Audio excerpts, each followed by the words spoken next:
Hello friends, welcome back to my channel Star Success classes. आज इस video में हम एनईपी 2020 से बनने वाले जितने भी क्वेश्चन हैं ये सॉल्व करेंगे, ये देखेंगे। ये सी टेट हुआ, यूपी टेट हुआ, सुपर टेट हुआ और भी अदर टीचिंग एग्जाम हुए, इसमें ये क्वेश्चन बनते ही बनते हैं। तो हूबहू कुछ क्वेश्चन तो हूबहू फंस जाएंगे। तो आइए देखते हैं क्या है पहला क्वेश्चन है सामाजिक आर्थिक रूप से वंचित समूहों के छात्रों का अवधारणा सुनिश्चित करने के लिए राष्ट्रीय शिक्षा नीति 2020 प्रस्तावित करता है कि पाठ्यचर्या और शिक्षा शास्त्र ऑप्शन है परीक्षाओं पर केंद्रित हो, पाठ्यपुस्तकों पर केंद्रित हो, संलग्न और संदर्भित हो, मानवीकृत व एकरूपी हो। तो परीक्षाओं पर सिर्फ केंद्रित हो ये तो कहेगा नहीं। अब सिर्फ पाठ्य पुस्तक बुक तक ही लिमिट हो ये भी नहीं बोलेगा। मानवीकृत और एक रूपीय नहीं होकर वो बहुमुखी होता है। राष्ट्रीय शिक्षा नीति में ये कहा गया है कि वो बहुमुखी हो। तो इसका करेक्ट आंसर होगा संलग्न और संदर्भित हो। नेक्स्ट क्वेश्चन आप देखेंगे। अगला क्वेश्चन है हमारा राष्ट्रीय शिक्षा नीति 2020 में निम्नलिखित में से कौन सा कथन प्रस्तावित है। तो ऑप्शन है पहला अपनी मातृभाषा में शिक्षित होना शैक्षिक और प्रौद्योगिक उन्नति में बाधक है। ये बिल्कुल गलत है, बाधक तो नहीं है, सहायक ही है। नेक्स्ट ऑप्शन है विद्यालयों को बच्चों को अंग्रेजी भाषा की प्रथम भाषा के रूप में सीखने और बोलने को प्रोत्साहित करना। ये भी रॉन्ग है। नेक्स्ट है बाल विद्यार्थियों के लिए बहुभाषित होने के उच्च संज्ञानात्मक लाभ हैं। अब इसे होल्ड में रखें और नीचे वाला देख लें। द्विभाषी उपागम विद्यार्थियों में उलझन पैदा करता है और सीखने में बाधा डालता है। ऐसा कुछ नहीं है। द्विभाषी या बहुभाषी ये सब उपागम विद्यार्थियों को सीखने में सहायता करती हैं। तो ये भी रॉन्ग हो गया। तो इसका करेक्ट आंसर सी होगा। ऐसे ही फ्रेंड्स जो करेक्ट आंसर है इसको छांट लें कि हाँ इसमें कौन सा करेक्ट होगा, तो ऐसे आसानी होती है चूज़ करने में। अब अगला क्वेश्चन देखेंगे। राष्ट्रीय शिक्षा नीति 2020 पूरे देश के लिए प्राथमिक स्तर पर किस भाषा को निर्देश के माध्यम से प्रस्तावित करती है। तो ऑप्शन है हिंदी, अंग्रेजी, संस्कृत, मातृभाषा, घर की भाषा। तो ये लगभग सबको पता होगा कि हमारी मातृभाषा घर की भाषा जो है उसी में प्राथमिक स्तर पर शिक्षा देने के लिए प्रोत्साहित किया जाता है, ये माध्यम बना है। अब नेक्स्ट क्वेश्चन देखेंगे। क्वेश्चन नंबर 4 क्वेश्चन है राष्ट्रीय शिक्षा नीति 2020 के अनुसार मूल्यांकन का उद्देश्य क्या है। ऑप्शन है रटने की क्षमता का परीक्षण, ऑप्शन दूसरा पुनरुत्पादन व याद रखने की क्षमता को नापना, तीसरा है बच्चों को सीखने की प्रक्रिया में मदद करना, चौथा है पूरे देश में बच्चों की तुलना करने के मापदंड बताना। तो तुलना तो बच्चों में किया नहीं जाता, ये निगेटिव वर्ड है। याद रखना भी निगेटिव वर्ड है, रटना भी निगेटिव वर्ड है। तो पॉजिटिव क्या है, सीखने की प्रक्रिया में मदद करना। इसकी सीखने लर्निंग का जो प्रोसेस है उसमें वो हेल्प कर रहा है बच्चे की। तो यही पॉजिटिव है, तो यही करेक्ट आंसर होगा। अब अगला क्वेश्चन देखेंगे। क्वेश्चन नंबर 5 इसमें बोला है एक मिशन मोड में देश में यूनिवर्सिटी एलिमेंट्री एजुकेशन यूईई इसका शॉर्ट नेम होता है, इसका फुल फॉर्म है यूईई का यूनिवर्सल एलिमेंट्री एजुकेशन प्राप्त करने के लिए भारत सरकार का व्यापक और एकीकृत फ्लैगशिप कार्यक्रम है।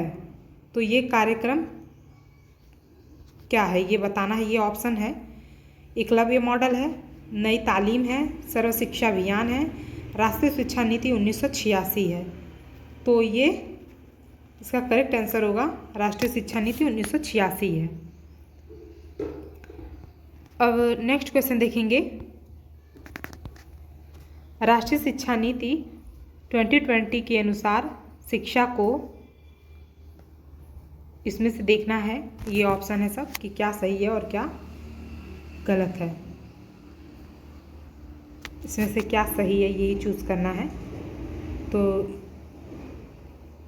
केवल राष्ट्रीय शिक्षा नीति के अनुसार शिक्षा को क्या बनाया गया है, क्या बताया गया है, इसको देखें। ऑप्शन 1 है केवल पूर्व निर्धारित विषय वस्तु पर केंद्रित होना चाहिए। ये तो एकदम गलत है, ऐसा कुछ भी नहीं कहा गया है राष्ट्रीय शिक्षा नीति 2020 में। समस्या समाधान पर केंद्रित होना चाहिए, ये करेक्ट है।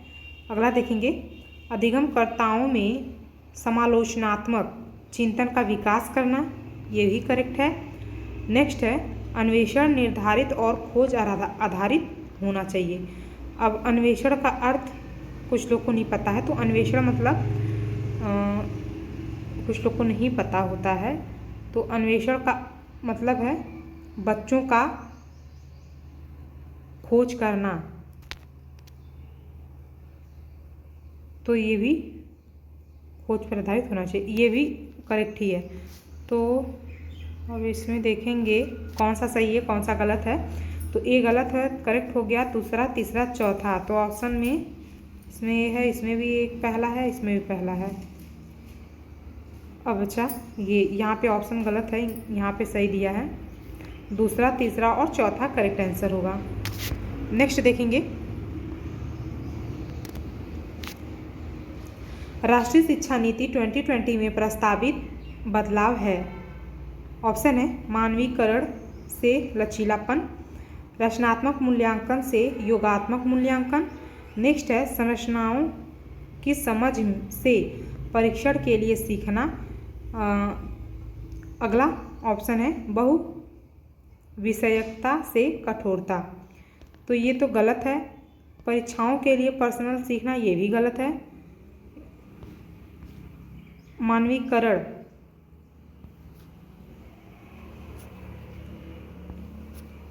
यही करेक्ट आंसर होगा। अगला क्वेश्चन देखेंगे, राष्ट्रीय शिक्षा नीति national education policy 2020 consider multilingualism, तो इसका करेक्ट आंसर होगा बहुभाषिकता। राष्ट्रीय शिक्षा नीति बहुभाषिकता है। क्या है ये ऑप्शन देखें, बच्चों के सीखने में एक रुकावट की तरह देखती है, ये बिल्कुल रॉन्ग है। कक्षा को बहुभाषा कक्षा में पूंजी के रूप में दिखाती है। शिक्षण अधिगम की प्रक्रिया में एक अनावश्यक जटिलता है, आवश्यक है, ये भी गलत हो गया। समावेशी शिक्षा में अवरोध के रूप में देखी जाती है, ऐसा कुछ नहीं है, बल्कि सहायक के रूप में देखी जाती है। तो इसका करेक्ट आंसर होगा बी। अब नेक्स्ट ऑप्शन देखेंगे, नेक्स्ट क्वेश्चन नंबर 9। राष्ट्रीय शिक्षा नीति 2020 सामाजिक आर्थिक रूप से वंचित समुदायों से आने वाले विद्यार्थियों के अवधारणा के लिए क्या प्रस्तावित करती है। ऑप्शन है रटकर सिखाना, पाठ्यचर्या व मूल्यांकन का मानवीकरण, प्रदर्शन उन्मुख परीक्षण, संदर्भित व अर्थपूर्ण पाठ्यचर्या। तो राष्ट्रीय शिक्षा नीति 2020 हमें NEP 2020 हमें यही संदर्भित व अर्थपूर्ण पाठ्यचर्या ही सिखाती है। अगला क्वेश्चन है क्वेश्चन नंबर 10। राष्ट्रीय शिक्षा नीति 2020 में प्रस्तावित समग्र 360 डिग्री बहुआयामी उन्नति पत्र को क्या दर्शानी चाहिए। ऑप्शन है विद्यार्थियों के प्रदर्शन की दूसरे प्रदेशों में विद्यार्थियों के अंकों से तुलना, ये तो बिल्कुल गलत है। अब दूसरा देखेंगे, विद्यार्थियों की संज्ञानात्मक भावात्मक मनोगत्यात्मक आयामों के में प्रगति, ये कुछ सही लग रहा है। नेक्स्ट ऑप्शन देख लेंगे, विद्यार्थियों की संज्ञानात्मक क्षमताओं के अनुसार सही पहचान कर 8 बिंदु श्रेणी पैमाने पर नामांकन। नेक्स्ट देखेंगे, विद्यार्थियों के अवधारणाओं में कमियों जिन पर अभिभावक को मेहनत करनी है, तो ये भी ठीक है, बट पूरी तरह से ये चहुमुखी विकास को ये ध्यान में रख के, मतलब 360 डिग्री इसी को बोल रहा है कि चारों तरफ 360 डिग्री एक वृत्त की पूरा माप ये 360 डिग्री होता है ना, तो इसी को कह रहा है कि चारों तरफ उन्नति को क्या प्रदर्शित कर रहा है, क्या है जो दर्शा रहा है। तो ये यही है, इसमें संज्ञानात्मक मतलब मानसिक, भावात्मक, मनोगत्यात्मक आयामों के में प्रगति है। तो यही इसका करेक्ट आंसर हो जाएगा। अब अगला प्रश्न है, राष्ट्रीय शिक्षा नीति 2020 के अनुसार का प्रयोग को प्रोत्साहित करने के लिए करना चाहिए।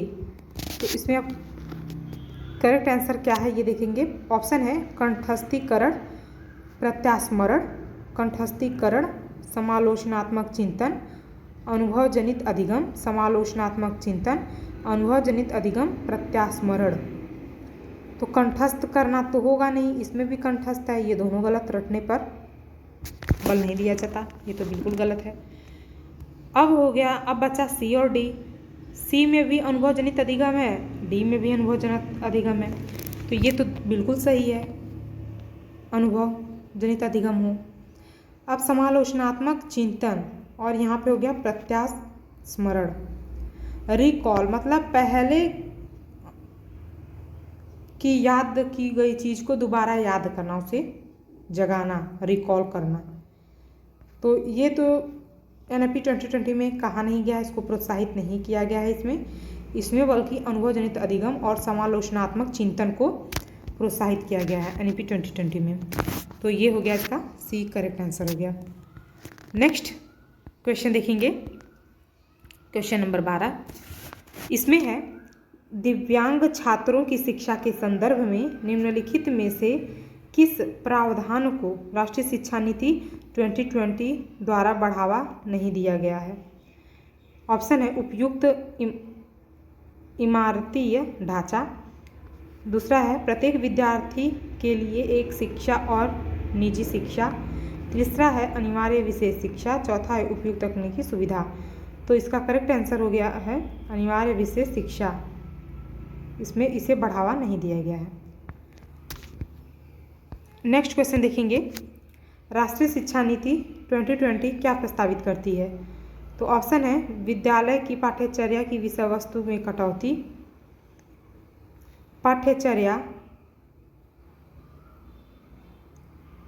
विद्यालय की पाठ्यचर्या के लचीलेपन में वृद्धि, ये तो है। रटंत अधिगम को महत्व देना, ये बिल्कुल गलत है। विवेचनात्मक चिंतन को महत्व देना, ये भी सही है। विद्यालय पाठ्यचर्या में वस्तु की कटौती, हाँ ये भी सही है कि बच्चों को ओवरलोड ना हो, जो उनके लिए उपयुक्त हो, उनके एज, उनके मानसिक क्षमता के अनुसार बस उतना ही पाठ्यचर्या उनकी पाठ्यचर्या की विषय वस्तु निर्धारित की जाए। तो इसीलिए यहाँ पे कटौती कहा गया है, तो उतना ही उसको रखा जाए, उतने ही उसके ऊपर उसको ध्यान दिया जाए बच्चे के ऊपर। तो ये तीसरे को छोड़ करके पहला, दूसरा, चौथा इसका करेक्ट आंसर होगा। पहला, दूसरा, चौथा, यही सी है इसका, C is the right answer. Next question देखेंगे, क्वेश्चन नंबर 14 है, NEP 2020 द्वारा सुझाई गई समग्र 360 डिग्री बहुयामी रिपोर्ट क्या प्रस्तावित करती है। योगात्मक आकलन, यंत्रवत याद करके कौशल का आकलन, ये तो बिल्कुल याद करना है, तो निगेटिव वर्ड है, गलत हो गया। अब बचा 3 ऑप्शन, इसमें नीचे पढ़िए। विद्यार्थियों को पेपर पेंसिल परीक्षा आधारित श्रेणियों में बांटना, ये भी गलत है, बांटना है, विभाजित करने पर बात कही नहीं गई है NEP 2020 में। स्व आकलन और समसमूह आकलन का समावेश, समसमूह आकलन पॉजिटिव वर्ड है ये, तो यही इसका, इससे भी ज़्यादा मजबूत यही ऑप्शन है। इसमें स्व आकलन और समसमूह आकलन समावेशी की बात की जा रही है, तो D is the right answer. Next question देखेंगे, भाषा के संदर्भ में राष्ट्रीय शिक्षा नीति 2020 किस पर बल देती है। बहुभाषिकता पर, एक भाषावाद पर, पूरे देश में निर्देश का माध्यम अंग्रेजी हो, पूरे देश में निर्देश का माध्यम हिंदी हो। ऐसा कुछ नहीं, बहुभाषिकता पर जोर दिया गया है, बहुभाषा एक संसाधन के रूप में माना गया है। नेक्स्ट क्वेश्चन देखेंगे, राष्ट्रीय शिक्षा नीति 2020 के अनुसार निम्नलिखित में से कौन सा कथन सही है? इसका ऑप्शन है, सभी स्तर पर एक भाषावाद का अभ्यास किया जाना चाहिए, रट कर सीखने और परीक्षा के लिए सीखने पर जोर दिया जाना चाहिए। यहाँ पर सही पूछा है, इसको सही नहीं है या सही है, ये क्वेश्चन में हमेशा ध्यान दे, ये फंसाने के लिए बहुत देता है। नेक्स्ट है, दिव्यांग विद्यार्थियों के लिए प्रौद्योगिकी के प्रयोग को हतोत्साहित करना, गलत। एक भाषावाद के अभ्यास को किया जाता है, ये भी गलत। बच्चा डी आंसर, तो यही करेक्ट होगा।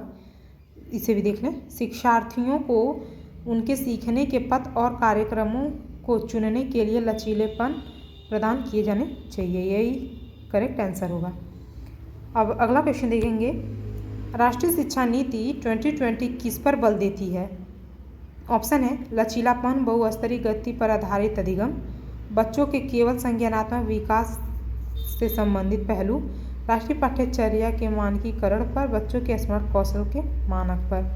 तो ये भी गलत है, ये भी गलत है, ये भी, ये तो केवल जहाँ पे है ये भी निगेटिव वर्ड ही है, तो ये वैसे भी गलत हो गया। बच्चा पहला तो लचीलापन और बहुस्तरीय गति पर आधारित अधिगम होना चाहिए, ये इसी पर बल देता है, तो पहला करेक्ट आंसर हो गया। और नेक्स्ट क्वेश्चन देखेंगे, क्वेश्चन नंबर 18, राष्ट्रीय शिक्षा नीति 2020 के अनुसार मूल्यांकन का उद्देश्य किसकी जानकारी देता है? ऑप्शन है, विद्यार्थियों को कक्षा में व कक्षा के बाहर कैसे सहायता दी जा सकती है, विद्यार्थियों का उसके सहपाठियों की तुलना में प्रदर्शन, विद्यार्थियों को सीखने में कठिनाई व अभाव ताकि उसकी असफलता की पुष्टि पहचान की जा सके, विद्यार्थियों को रखने की क्षमता की जानकारी। देखिए ये तीनों निगेटिव वर्ड हैं, तो इसीलिए ये गलत हो गया। और सही जो है NAP 2020 जो है मूल्यांकन का उद्देश्य इसीलिए बताती है कि विद्यार्थियों को कक्षा में व कक्षा से बाहर कैसे सहायता दी जा सकती है, इस पर ये जोर देता है, इसी को बताता है ये। How to support the student in and about of the classroom, इसी पर ये बल देता है, ये करेक्ट आंसर हो गया, A is the right answer. Next question देखेंगे, राष्ट्रीय शिक्षा नीति 2020 के अनुसार शिक्षा को किस पर बल देना चाहिए? ऑप्शन है, संकल्पनात्मक समझ, गैर संदर्भित विषय वस्तु, रटकर सीखना, परीक्षाओं के लिए सीखना। तो इसका गलत हो जाएगा, परीक्षाओं के लिए सीखना ही पर्सनल, ये तो ऐसा कुछ नहीं है, गलत। गैर संदर्भित विषय वस्तु, ये भी गलत है। इसका पहला ऑप्शन करेक्ट है, कॉन्सेप्चुअल अंडरस्टैंडिंग पर बल देता है, A is the right answer. अब नेक्स्ट क्वेश्चन देखेंगे, क्वेश्चन नंबर 20, आकलन के संदर्भ में राष्ट्रीय शिक्षा नीति 2020 क्या प्रस्तावित करती है?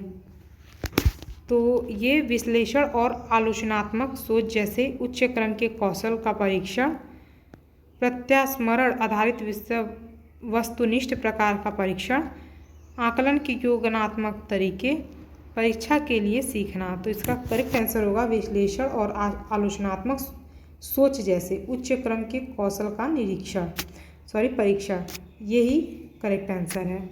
Testing of higher order skills such as analysis and critical thinking, 20 का A is the right answer होगा। तो ये रहे हमारे क्वेश्चन फ्रेंड्स, वीडियो अच्छी लगी हो तो लाइक शेयर एंड सब्सक्राइब करें, और आप सब्सक्राइब नहीं कर रहे हैं, बहुत स्लो बढ़ रहे हैं हमारे सब्सक्राइबर, तो इससे अच्छा नहीं लगता है। मेहनत करो और पॉजिटिव रिस्पॉन्स भी नहीं मिलता है, तो इसलिए आप ज़्यादा से ज़्यादा शेयर करें, सब्सक्राइब भी करावें। अपने फ्रेंड्स लोगों को, रिलेटिव लोगों को जो इससे संबंधित है, TET, super TET, C TET और ऑल टीचिंग एग्ज़ाम की जो तैयारी कर रहे हैं, तो उनको लिंक शेयर कर दिया करें। तो ये रही वीडियो आज की। वीडियो अच्छी लगी हो, क्वेश्चन इम्पॉर्टेंट लगे हों, हेल्पफुल हैं, तो लाइक शेयर एंड सब्सक्राइब जरूर करें, भूलिएगा मत। आज इतना ही। अब अगर इससे क्वेश्चन बनाना होगा तो नेक्स्ट वीडियो में बना देंगे, वीडियो लंबी हो जाएगी, इसकी वजह से इसे यहीं पे स्टॉप कर रहे हैं। आज के लिए इतना ही। Thank you.